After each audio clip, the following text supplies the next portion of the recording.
السلام عليكم ورحمة الله وبركاته. أهلا بكم.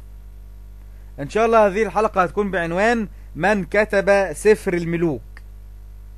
في المدخل إلى سفري الملوك للآباء اليسوعيين صفحة 622 و 623 يقول النص: يذكر الكتاب المقدس نفسه أنه استعمل مؤلفات سابقة ويورد في بعض المصادر التي استقى منها. فالمؤلف لم ينشأ فجأة بل تم على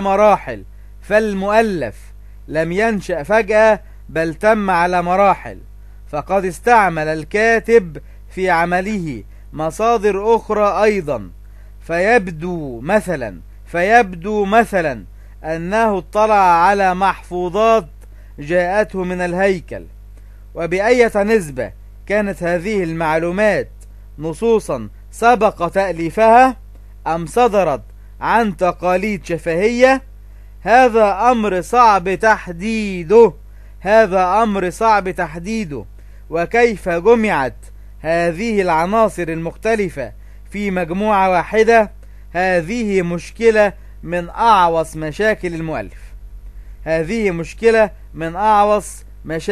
المؤلف.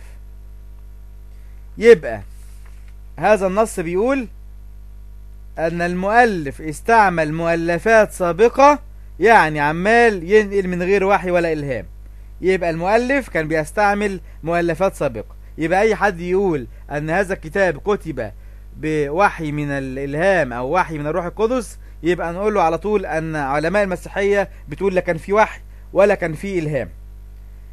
تاني شيء، النص بيقول يبدو أن يعني الظاهر، يعني ممكن أن يكون المؤلف اطلع على محفوظات جاءته في الهيكل وأخذ منها معلوماته.